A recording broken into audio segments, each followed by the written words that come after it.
La Voz del Archivo, un podcast del Archivo General de la Nación. En este espacio conocerás más sobre la labor de nuestra entidad, sus servicios y la importancia de los archivos en la preservación de la memoria del país. Bienvenidos. Este es un programa emitido en Radio UNAL, en el formato de la Memoria de la Nación y que hace parte del repositorio del podcast La Voz del Archivo.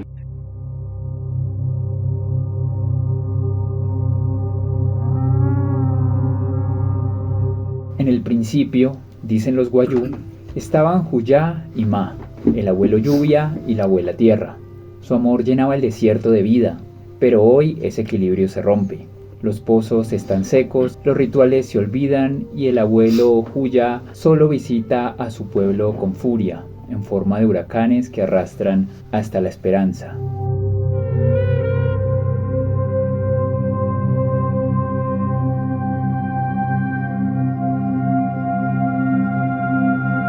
Bienvenidas y bienvenidos a La Memoria de la Nación, un espacio lleno de historia, memoria y cultura. Gracias por acompañarnos cada semana en un nuevo programa. Quiero saludar a mi compañero Kevin Hernández. Hola Mario y hola a todas las personas que una vez más se conectan a este nuevo episodio. Hoy tenemos un tema que nos invita a reflexionar sobre la vida, la resistencia y la sabiduría ancestral. En el desierto de La Guajira, el pueblo guayú ha tejido una relación profunda con la tierra, el agua y los sueños. Pero hoy esa armonía está amenazada. El abuelo Juyá, la lluvia, parece haberse distanciado. Los pozos se secan y la sed, no solo de agua, sino de justicia y reconocimiento, se hace cada vez más grande. En este programa nos acompaña Ignacio Epinayo, subdirector de Inspección, Vigilancia y Control del Archivo General de la Nación, y autor del artículo Los Guayú y la interminable sed de vida, un testimonio que entreteje mitología, crisis ambiental y la lucha de un pueblo que se niega a desaparecer. Este artículo fue publicado en la edición Agua de la revista Gaceta del Ministerio de las Culturas, las Artes y los Saberes. Bienvenido, subdirector Ignacio. Muchas gracias, Kevin y Mario, por la invitación. Les agradezco mucho este espacio y aquí estamos para palabrear un rato.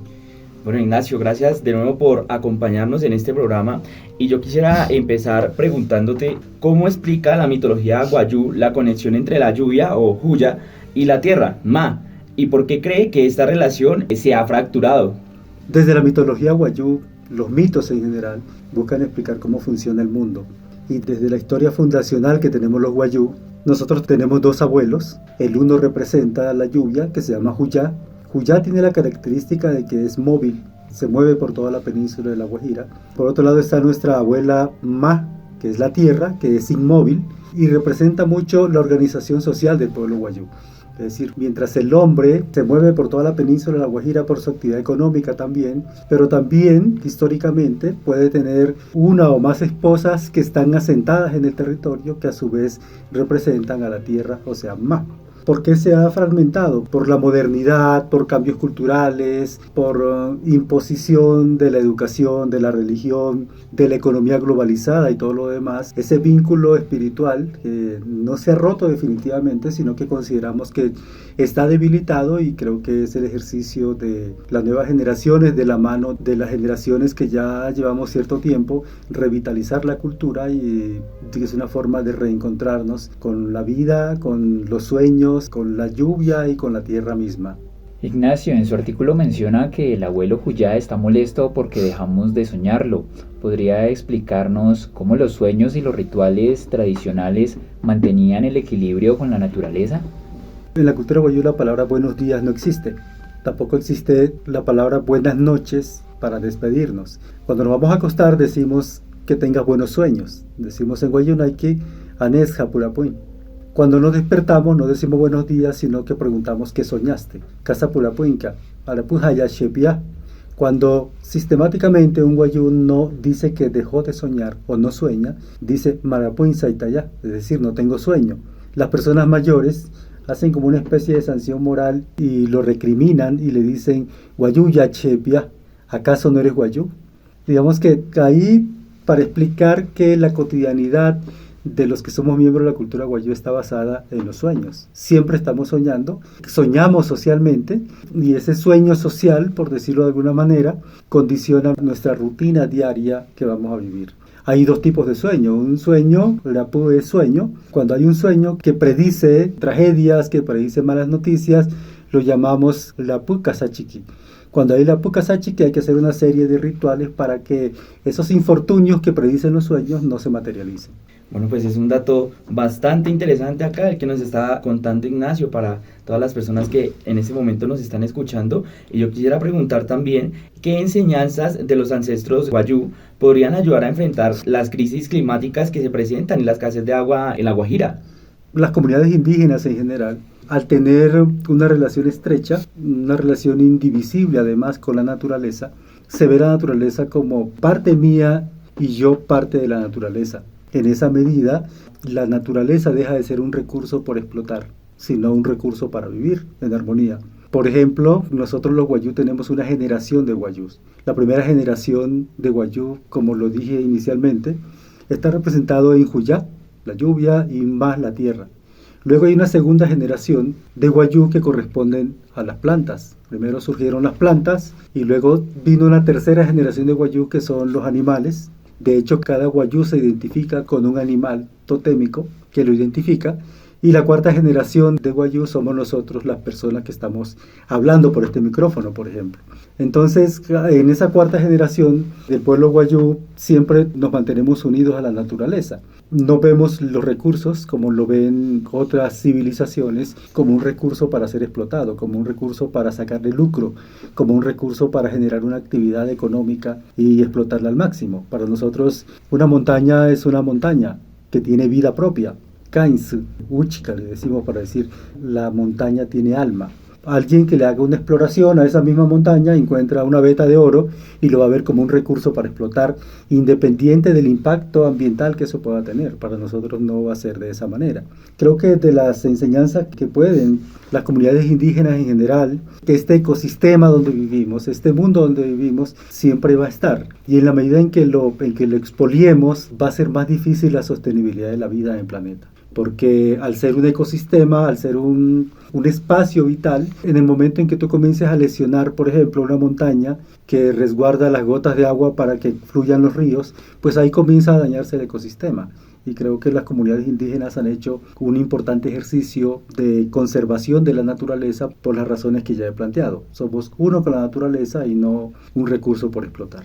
Ignacio, y una duda que me surge a partir de lo que nos contaba de esa tercera generación de guayús, ¿usted con qué animales que se identifica? Bueno, aquí es importante aclarar que nosotros los guayú tenemos dos familias. Una familia de carne, que la llamamos Eiruku, y una familia de sangre, que lo llamamos Aupayu.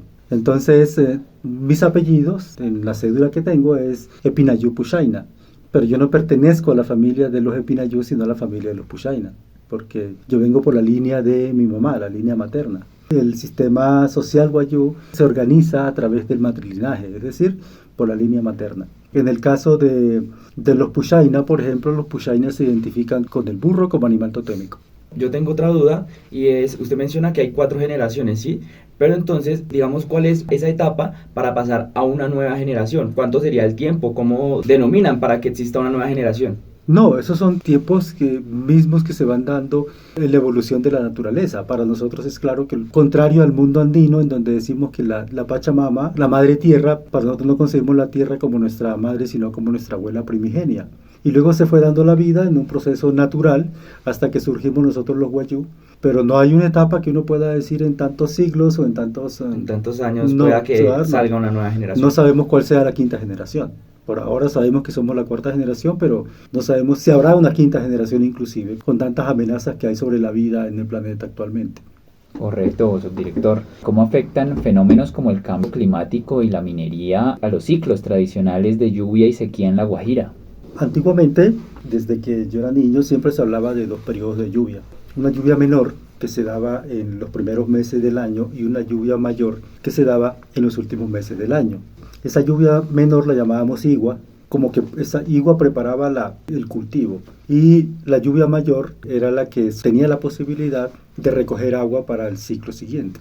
Con el cambio del clima, los mismos viejos guayú dicen, Aguanajas Mácale, dice, cambió el recorrido de la Tierra. ¿En qué sentido? En que ya no llueve con esa estacionalidad que había de manera permanente. Nosotros sabíamos, por ejemplo, que en mayo estaban finalizando las lluvias menores y nos quedaba un cierto tiempo para esperar las lluvias mayores. Ahora no sabemos. Incluso había pocos episodios de inundación como se dan ahora. Inclusive, aquí es una paradoja del agua y la sequía. Cuando llueve de manera desbordada en La Guajira, a los guayú no les gusta mucho que llueva, ¿sabes? Que llueva tanto, porque es más el estrago que producen las inundaciones, los animales se ahogan, corrales de chivos u ovejos completos que se ahogan. Entonces la gente dice, ¿qué hacemos? ¿Nos quedamos con la sequía o nos quedamos con la lluvia? La lluvia en exceso, porque todo el exceso es más difícil. Y sumado a esto, la extracción de la minería, nosotros sí creemos que parece un asunto menor, pero si ustedes van a las minas del carbón que hay en el Cerrejón, eso tiene varios impactos. Primero, el polvillo del carbón hace que los jagüeyes que están alrededor hacen que el agua sea impotable, tanto para los animales que después vamos a consumir como las personas que van a tomar agua. Pero también, si uno lo mira, ese hueco gigante que va dejando el polvillo, la extracción del carbón, más la cantidad de agua que se necesita para que no se levante el polvo del carbón cuando se está explotando o cuando se está transportando, hace que, por ejemplo, dicen que en el Cerrejón se están gastando diariamente en la producción del carbón 37 millones de litros de agua. Y estamos hablando solamente del Cerrejón, no estamos mirando otras formas de explotación minera. Un derroche grande de agua en este caso con las minas que hay en el Cerrejón. Yo quisiera preguntarle, referente a su artículo, que usted mencionaba que el río Ranchería y la mina de carbón precisamente del Cerrejón impactan, como nos comentó, el tema de los pozos, ¿sí? Y en este caso, pues los pozos profundos. ¿Qué soluciones concretas proponen las comunidades guayú frente a esta problemática que se está notando? Fíjate una cosa, la distancia entre el río Ranchería y la Alta Guajira es una distancia muy grande. Estamos hablando de que de Riohacha, por ejemplo, del kilómetro 13, que es el que yo conozco, hasta Jarara, en la Alta Guajira, fácilmente pueden haber 4 horas en carro. Y uno dice que tiene que ver la parte sur y media de la Alta Guajira con la Alta Guajira cuando no hay conexión. Resulta que debajo del suelo corren ríos subterráneos. O sea, esos pozos de agua subterránea no brotan de la nada, sino que se entiende que hay ríos subterráneos también y que al desviarle el cauce de un río, también se está cortando los cauces subterráneos del agua. Por eso se dice que hay una relación entre los pozos de agua y el río Ranchería. Ahora, ¿qué han hecho las industrias extractivas, especialmente el Cerrejón? Ha sido desviar cursos del río, incluso nada más el proyecto la represa 2 de Ranchería, lo que hace es cortar ecosistemas naturales que ya se venían dando. Y esto sumado a que el ambiente, el clima está más caliente que antes. La Guajira hoy está más caliente que hace un cuarto de siglo, medio siglo, por ejemplo.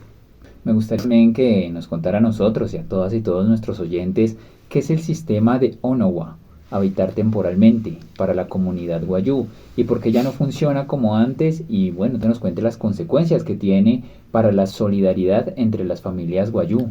La tradición de lo Onowa se daba mucho cuando el dueño de un territorio recibía a un compadre, a un amigo o a un familiar, un pariente, lo recibía con sus chivos porque en su territorio de origen el agua se secaba por diferentes situaciones. Entonces él busca, el Onoshi busca un sitio donde puedan pastar y tomar agua sus animales y pueda desarrollar su vida de manera temporal. Pero también pasaba lo contrario, cuando el compadre o el pariente que recibía en calidad de Onowa a su pariente, cuando se le secaba el agua, también se iba de Onowa donde el pariente que inicialmente acogió o donde otro pariente donde había agua. Entonces eso generaba un ciclo de seminomadismo en donde la constante era que se habitaba transitoriamente. ¿Qué ha pasado históricamente? Que en algún momento un dueño del territorio dijo te puedes quedar ahí todo el tiempo. Al quedarse ahí todo el tiempo, las personas mayores ya murieron y quedaron los hijos, que son en Guayunaiki Achón.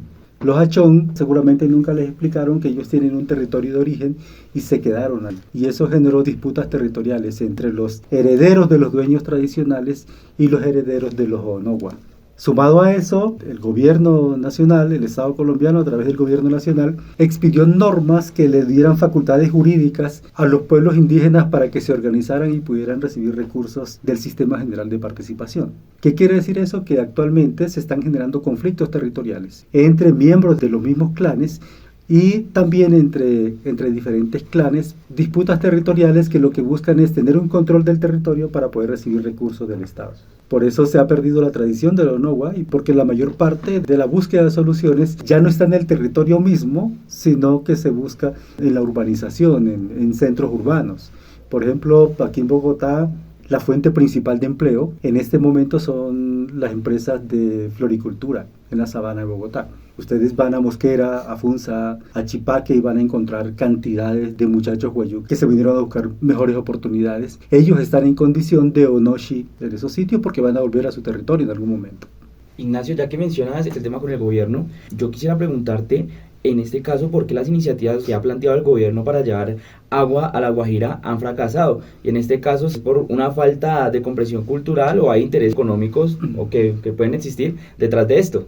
Yo creo que se dan las dos situaciones. ¿Se dan las dos situaciones en qué sentido? Primero, las políticas públicas se deberían diseñar e implementar en los territorios y no en los escritorios de Bogotá. Cuando esta administración, en cabeza de Francisco Flores Bolívar, pensó en la acción territorial del Archivo General, por ejemplo, lo primero que pensamos era, aquí hay que hacer una comprensión cultural y una comprensión territorial del país. ¿Por qué? Porque es que las sociedades del desierto no tienen la misma dinámica cultural y territorial que las sociedades de la selva, por ejemplo, o de los llanos, o los hombres de río no tienen la misma cultura ni la misma comprensión de la cultura y el territorio que los hombres de mar. Digamos que entender eso creo que le ha hecho mucha falta al Estado colombiano, a las diferentes administraciones, y eso ha impactado en las comunidades. Terminan siendo decisiones que involucran presupuesto, pero que involucran una acción política también en la gobernabilidad en los territorios, que muchas veces no son apropiadas por las comunidades. Es decir, se toma una decisión de cómo se va a cubrir el suministro de agua, pero la pregunta es, ¿le han preguntado a las comunidades si necesitan agua? Por ejemplo, o dicen, los niños están muriendo por desnutrición, y entonces nosotros decimos, ¿y será que el tema sí es desnutrición o es malnutrición? Pero con la medida de quién determina que una persona tiene malnutrición o desnutrición, con un estándar de cómo se alimentan los niños en Bogotá, o hay que entender cómo se alimentan los niños en ciertos territorios. Cuando no se entiende eso, toda política pública se va a ejecutar porque hay mecanismos de implementación, hay mecanismos de monitoreo y seguimiento de una política pública, pero no tiene impacto real en las comunidades. Entonces, por ejemplo, si tú le preguntas a un guayú, Ana ya se puede, pues tú más hay a la que tarijo una ya hay gobierno nacional, que le preguntas que si se siente mejor en su vida con la implementación de las políticas que establecen los gobiernos alijuna, te van a decir, no es guapo, y dicen, no entendemos lo que nos dicen porque usualmente van a hablar en castellano a personas que no entienden castellano. O cuando están haciendo algún proyecto, uno le pregunta, ¿casa Cainja la catería? Dice, ¿quién está construyendo eso? Ellos dicen, Sainja la aríjuna, dice, lo hacen los aríjuna, es decir, los no guayú. Es decir, los procesos no están siendo apropiados por las comunidades. Si se comunicara en Guayunaiki, si se entendiera en Guayunaiki, por ejemplo, seguramente los miembros de las comunidades dirían que esto es algo que estamos haciendo con los aríjuna y no algo que están haciendo los aríjuna. Me gustaría que nos contara cómo ven los guayú proyectos como el Ranchería 2, que prometen agua potable pero implican el pago de tarifas, algo ajeno a su cultura colectiva. Es un tema muy difícil, primero porque en algún momento se hablaba de, sobre todo en la Alta Guajira, se ha dicho a manera de estudios, a manera de propuestas, a manera de comentarios que la mejor forma sería crear unos grandes tubos por el cual bajar por gravedad el agua desde la Sierra Nevada hacia la Alta Guajira, que es el núcleo de mayor incidencia o de mayor habitabilidad de los miembros de la comunidad guayú. Pero la pregunta que hacía yo en mi artículo es cómo se va a sostener eso financieramente y cómo se van a hacer las acometidas de agua, quién las va a pagar. Digamos que por tradición, y con esto no estoy diciendo pues que nos quedemos en la premodernidad, la gente cuando llega a un pozo de agua desarrolla una actividad social, es decir, encontrarse con los amigos, los muchachos van a enamorarse, a encontrarse con los amigos también, los más viejos van a contarse historias. Esa relación cultural que hay alrededor de un pozo de agua, ¿cómo va a pasar cuando ya hayan acometidas individuales en las casas? Y sobre todo, no es lo mismo suministrar 500.000 litros de agua a un barrio que es denso, donde la gente se concreta, que fácilmente puede estar en un ámbito de 5 cuadras a la redonda, a hacerlo en una población, a un territorio que puede ser tan extenso como el tamaño de Bogotá, donde fácilmente pueden haber 40 familias. Eso es antieconómico. ¿Y quién va a pagar eso? Adicionalmente, la cultura del guayú es que él nunca ha pagado, excepto cuando va a una tienda a comprar una bolsa de agua, pero por la dinámica misma del mercado, pues compra la bolsa de agua. Pero pagar por un servicio de energía eléctrica o de gas natural o de agua potable es muy difícil que eso se haga. Sobre todo porque en La Guajira hay una herencia de la informalidad impresionante. Las tarifas no son asequibles para la gente, y menos para un guayú que él se va a preguntar, ¿y yo por qué tengo que pagar por el agua? Bueno, Ignacio, yo quisiera preguntarle, hay una frase mencionada que cuando un guayú dice que tiene sed de vida, ¿a qué se refiere más allá de la falta de agua? La sed de vida es una metáfora que utilizó un poeta que es de La Guajira, él ganó premio Casa de las Américas. Él publicó un libro que se llama Encuentros y Desencuentros cercanos y contrabandeo de sueños, y él al final de uno de los poemas dice que cuando llegues a nuestra tierra, descansarás bajo la sombra de nuestro respeto, y juntos descansaremos debajo del anciano árbol y nos contaremos nuestros sueños y nuestra sed de vida inmensa. Cuando yo leí el poema me pareció acertado, en el sentido de que la cultura guayú se resiste a desaparecer como cultura. De hecho, tenemos mecanismos culturales que nos impiden o que nos obligan a que esta sed de vida a la que nos referimos no es estar vivo físicamente, sino estar vivos culturalmente. De ahí que los esfuerzos que se están haciendo es volver al origen, volver al guayú guaín, volver a soñar, volver a hablar en guayúnaiqui, volver a rescatar nuestras tradiciones, a rescatar nuestro sistema normativo guayú, a comprender el territorio, la relación con la naturaleza, que repito, no es que se haya roto, sino que está en un estado de debilidad cultural actualmente. Esa sed de vida es vivir como guayú más que la vida física misma. Bueno, subdirector, llegando al final de nuestro programa, y me gustaría que nos contara sobre la resistencia silenciosa de los guayú. ¿De qué trata? ¿Cómo se manifiesta esta resistencia silenciosa ante la adversidad? El guayú, en algún momento, por allá cuando Juan Manuel Santos sacó el acto legislativo 01 que le quitó las regalías al departamento de La Guajira, los dirigentes de La Guajira dijeron que con el hecho de que el gobierno nacional se trajera todo el presupuesto de las regalías para Bogotá y se lo quitara, porque antes lo que pasaba era que el departamento de La Guajira recibía las regalías directas. Ellos dijeron que los guayús se iban a morir de hambre y sed porque les quitaban las regalías. Nosotros creemos lo contrario. Creo que históricamente el pueblo guayú ha resistido en ese territorio. Ustedes van a la Alta Guajira y ustedes miran alrededor de las casas, de los territorios, y ustedes dicen, ¿esta gente de qué vive? Y nosotros que hemos estado en la ciudad también nos preguntamos de qué viven ellos. Viven de la cotidianidad. El concepto de sed existe en Guayúnaiqui, el concepto de pobreza existe en Guayúnaiqui, pero la gente no se asume ni como pobre ni como sedienta, excepto cuando tiene la sed física. No hay ese afán por mencionar leyes para reivindicar. Por el contrario, que ellos, los que están en el territorio, a pesar de las condiciones difíciles de subsistencia, están allá todo el tiempo, no han abandonado el territorio. Esa es la resistencia silenciosa a la que me refiero. Contrario a la bulla del activismo, de las demandas por redes sociales, por medios de comunicación que hacen tradicionalmente quienes reivindican derechos, que está muy bien, pero que los pueblos indígenas en general se reivindican silenciosamente, perviviendo en el territorio, manteniendo su cultura en el territorio, a pesar de las adversidades de toda índole: discriminación racial, racismo estructural, negación de derechos, imposición de proyectos en sus territorios. La gente sigue resistiendo, y la única forma de resistir es estando cotidianamente en el territorio, porque lo más fácil hubiera podido decir, ¿yo qué hago en este territorio en donde no tengo nada? Me queda más fácil irme a manejar un ciclotaxi a Uribia o recoger flores en Bogotá. No sé, pueden ser tantas cosas, pero sorprende, y a nosotros que estamos en la ciudad también nos sorprende que la gente resista todavía en los territorios. Los que están allá son la muestra de que el pueblo guayú va a resistir por mucho tiempo más. Ya para finalizar, agradeciéndole pues todo lo que nos ha contado hasta el momento, muy interesante. Usted en su artículo habla de volver a Guayubaín. ¿Qué significa origen? ¿Es posible conciliar esta reconexión ancestral con la modernidad?